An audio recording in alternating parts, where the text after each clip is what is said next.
You're tuned in to the Ross Tucker Football Podcast, guiding your gridiron journey, none other than your host, former NFL lineman, Ross Tucker.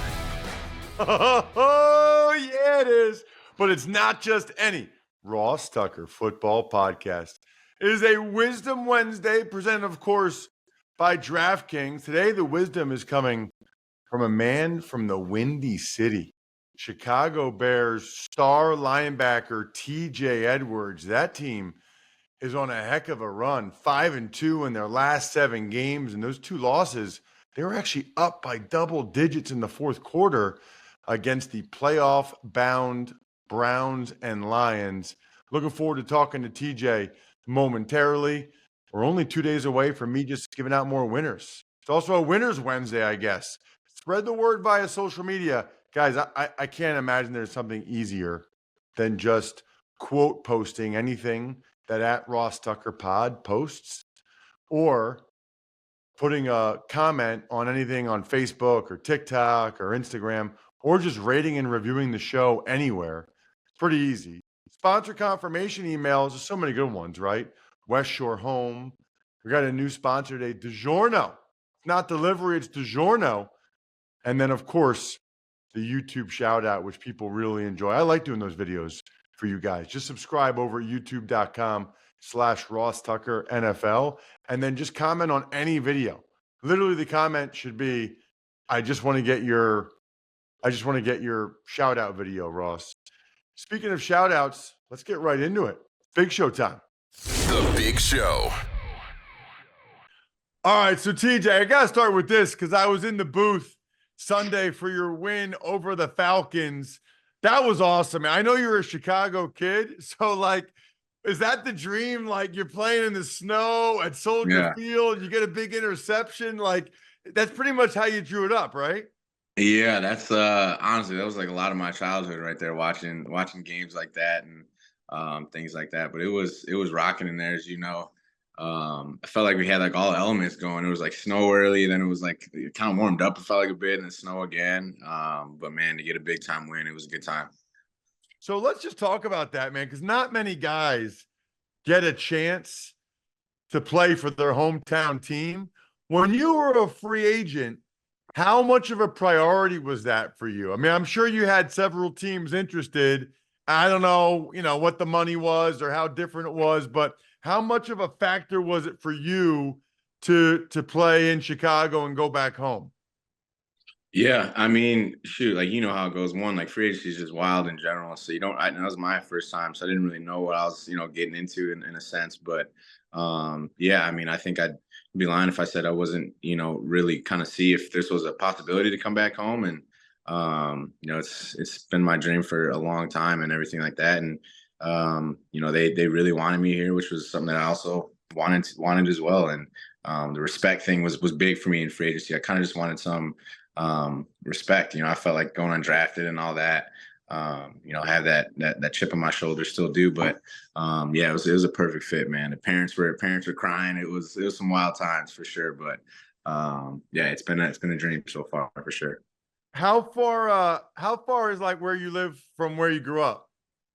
Yeah, I think our facilities is about like 35 minutes from my hometown, so it's pretty crazy. I remember driving all these roads and stuff when I was a kid and all that, so it's pretty cool. And your parents are still there? So they 2 years ago they actually just moved to Florida. They got out of they got out of the cold. So when I called them, they're like, "You got to be kidding me! Like, you gotta be kidding me! Like, we gotta go buy all the house back, man." But yeah, I still got some extended family here and, friends and, that I grew up with are still here. So it's, still got a lot of people close to home. It's funny because I live outside of Philly and I do the Eagles preseason games on TV. So man, I still remember your first year, me during the preseason game saying, well, first of all, I still don't know why the guy didn't get drafted, because every Wisconsin game I watched, like the last 4 years, the guy made every tackle. Secondly, he's making every tackle in this preseason game right now. Like, are you guys watching this? It was awesome. I knew right away. I knew right away because you just see things faster. You're just smart. I guess I'm just curious. Did the Eagles try to retain you at all, or was it basically just like, you're going to get a lot more money somewhere else than we're willing to give you, man. Good luck.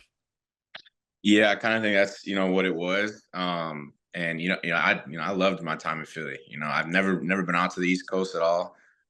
So going out there for 4 years, man, I really enjoyed it.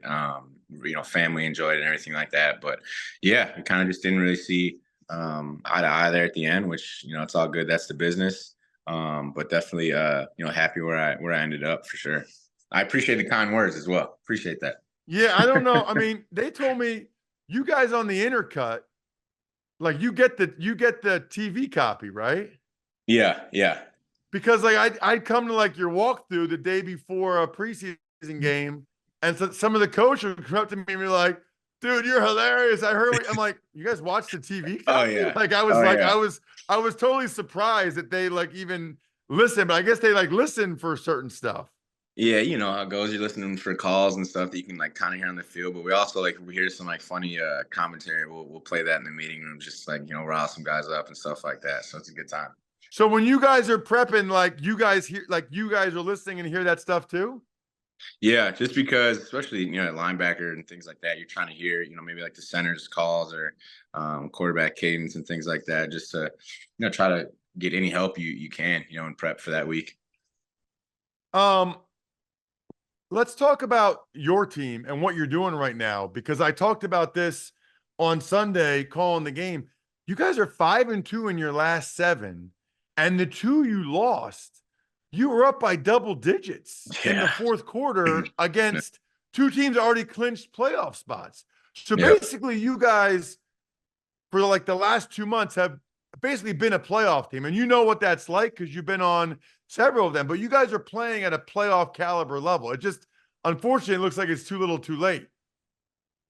Yeah, no, it's I think, that's that's the good and the bad, right? It's like you always want to be playing your best ball in December. It's just unfortunately we didn't do the things that we needed to do at the beginning of the year to kind of finish those games out. And I think that Detroit one stings. That one stings for sure, just being up and losing that. But we also learned a lot from those things, man. And I don't think we see that growth without going through some of those things that we went through early on in the year. And this team has been a really fun team being part of, man. There's no quit. There's no one feeling sorry for themselves. They're just ready to get back to work. And anytime, as you're in an environment like that, it's easy to come to work and easy to put it on the line every week.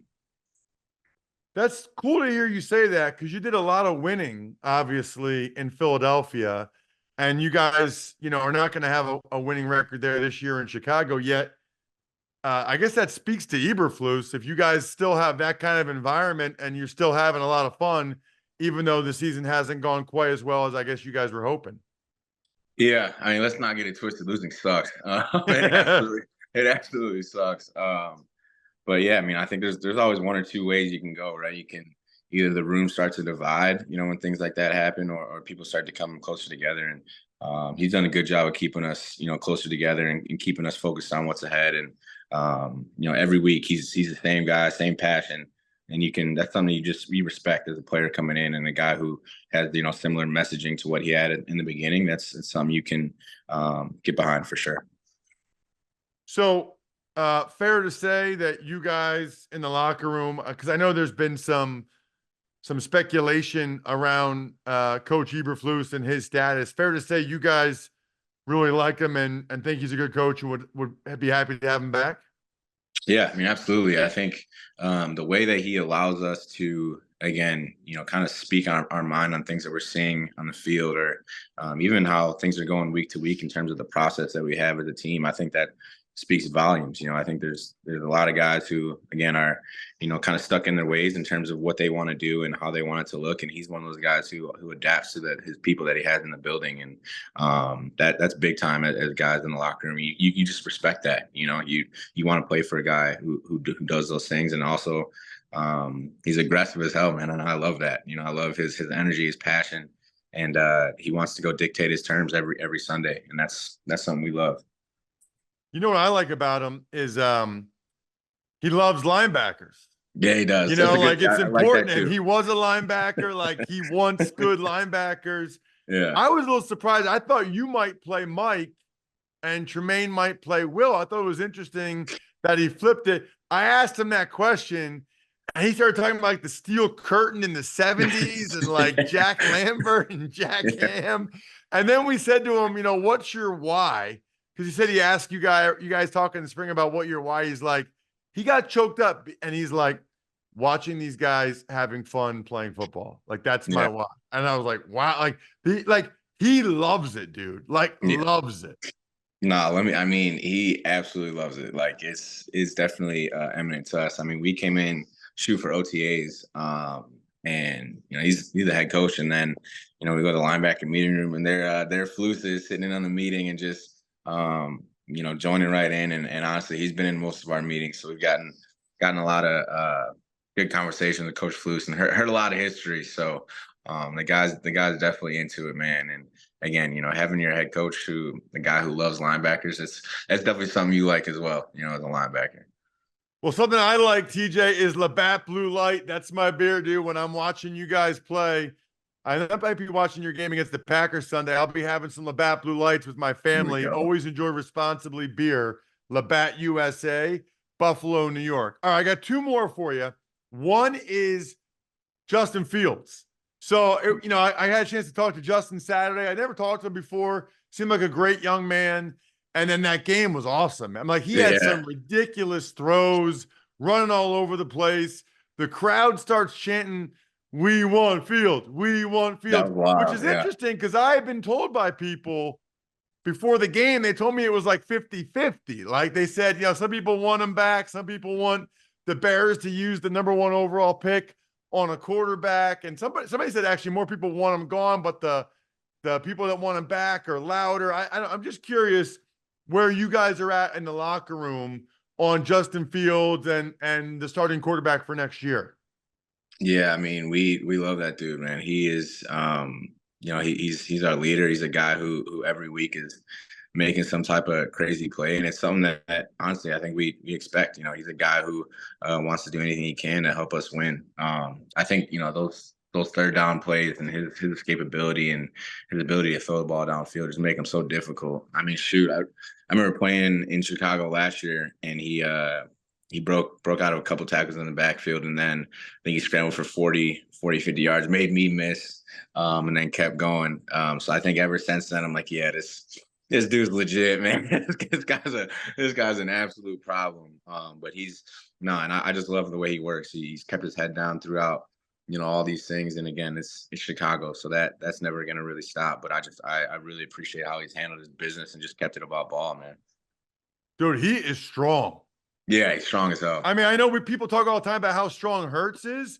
Yeah. He is strong. I mean, it was 2 D tackles. Like Onyemata had him around the leg, and this other guy, like these are D linemen that he rips out of. Like you don't see that very often. No, it's insane. And then next thing you know, he's on the second level and he's running away from safeties and corners. It's like I don't know what you do with that, man. Like you can't really draw anything up to stop that. So it's he's definitely special. Last one. I know you guys can't make the playoffs, but you can knock the Packers out. Yeah. Right now, they're in it right now. They're the 7th seed. I mean, that's got to be that's like knowing the Bears-Packers rivalry. That's like the next best thing to making the playoffs is playing the Packers and knocking them out. How much would that mean? And you're from there. How much would that mean to you and Bears fans if you guys were the ones? First of all, you finished with yet another win, 6-2 last 8, but you knocked the Packers out of the playoffs. Yeah, no, you nailed it. I think, I mean, shoot, we just want to win. I think anytime you can, obviously this season hasn't gone exactly how we wanted it to, but finishing this thing out strong is what we got to do. And that's really where our focus is at. But yeah, and then as a kid, growing up in this and understanding the rivalry and also understanding what they did to us week 1, I think we definitely want to go out there and put our best foot forward and, whatever happens. And again, if I think they're just excited to come play us, to get into the playoffs as well and come try to beat us. So it's gonna be a great game, man. I love playing at Lambeau, so it's gonna be jumping for sure. TJ, really appreciate the time. Anything foundations or social media, anything you want to put out there for everybody that listens and watches the show? Yeah, I appreciate the opportunity. I worked with the Greater Chicago Food Depository for my cause, my cleats, and I've worked with them for a couple years now. Just want to just really shout them out, give them some huge recognition that they deserve, and they do such a good job of trying to feed just a very large group of people in the city of Chicago. You know, people who need it, and they're an awesome organization. So people go check them out, and yeah, I appreciate the time, man. This has been fun. Big fan of you guys' podcast. I've listened to a couple ones. They gave me a heads up a couple weeks ago, so you guys are doing some good stuff, man. It's also a great Awesome. background. Thanks so much for coming on the show, man. Really appreciate it. Yeah, appreciate you, Ross. Absolutely love when we get a chance to talk with active players like TJ Edwards. Such a good player. Really enjoyed watching him in Philly the last 4 years, and he's picked up right where he left off in Chicago. Quite frankly, the Eagles could really use TJ Edwards right about now. You know what everybody can use? The Game Time app. I just got actually an awesome YouTube comment from somebody via the Game Time app, which I thought was so cool. You know, I checked the YouTube comments. I tell you guys that. And they said, Ross, I got to give you a shout out. I used your code for the Game Time app and got an amazing deal for a concert I'm taking my girlfriend to for her birthday. I just want to thank you. Couldn't afford it without you. That's awesome. That's the dream, right? When we give you guys a sponsor code and it's something that you guys utilize and really like. Take the guesswork out of buying tickets with Game Time. Download the Game Time app, create an account, and use code Ross for $20 off your first purchase. So terms apply. So again, create an account and redeem code ROSS for $20 off. Download Game Time today. Last minute tickets, lowest price, guaranteed. Tuck's Takes. All right, Ross, we'll start. The NFL has fined David Tepper $300,000 for, quote, unacceptable behavior. Just rough, man. Really rough. You know, one thing you learn about the NFL owners, Jack, they're not used to things not going their way. You know what I mean? I mean, these are guys that are billionaires. And the reality is, when you're a billionaire, you can kind of buy almost everything you want, right? You want a plane or a yacht or a house here or there. You want to rent out the whole restaurant. You want this meal. You want this reservation. You basically can get, whatever you want. Well, you can't necessarily get a winning team in pro football. And I think these guys get very, very frustrated. And maybe rightfully so, right? I mean, for most of them, all they've known is success for a long period of time. Now, look, everybody overcomes some adversity or whatever, and especially to have the success that a guy like that's had. But it's been a lot of success over the last, whatever it is, 10, 20 years for him. And then to kind of have to start in a new industry, Jack, and start at the bottom again, and he's kind of going in the wrong direction. And he's trying to do all the right things. We trade up for the number one pick. We got the franchise quarterback. At least that's what he was thinking. We got the good coach. He paid a lot of money for a good coaching staff. I mean, he did all these things. I think he did all these things that people were telling him he should do or that he thought he should do. And if I do all these things, then we're going to win. It doesn't work that way. Sometimes it does. A lot of times it doesn't. And so, the real issue for him now with this is not the $300,000. And I know it's not that large amount of money to a man like David Tepper. Guess what? It's still $300,000. I don't care how much somebody's worth. It's $300,000 that he could have done something else with, right? But really for him, it's not even the dollar amount. It's like the public slap on the wrist. It's the NFL saying it's unacceptable behavior. It's Tepper having to have the statement. And, imagine that, Jack, okay? Imagine you're a multi-billionaire. You get whatever you want to have to get like a public, the guy's like in his 60s, right?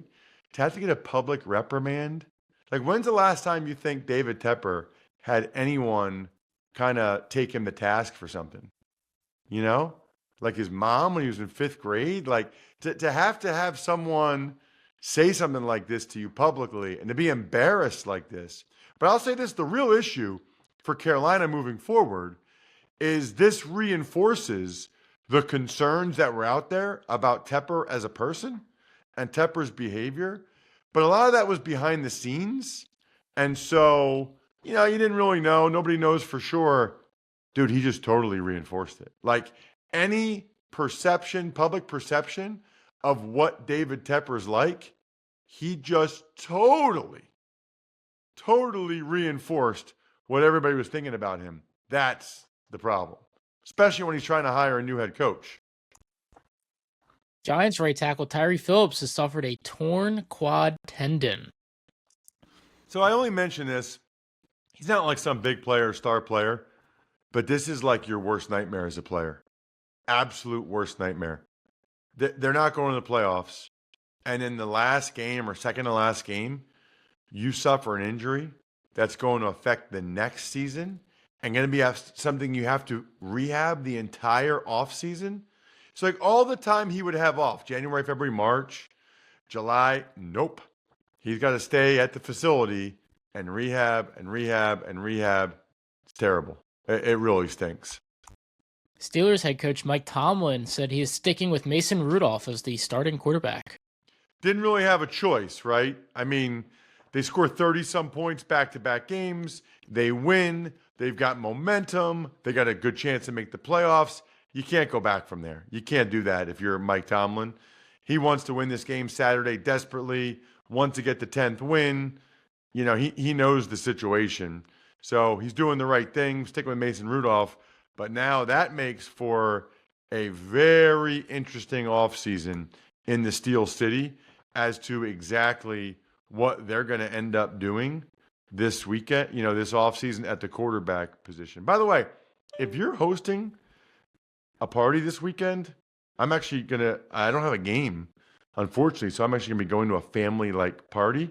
Whether you're hosting game day or movie night, DiGiorno knows that planning a watch party on a budget isn't easy.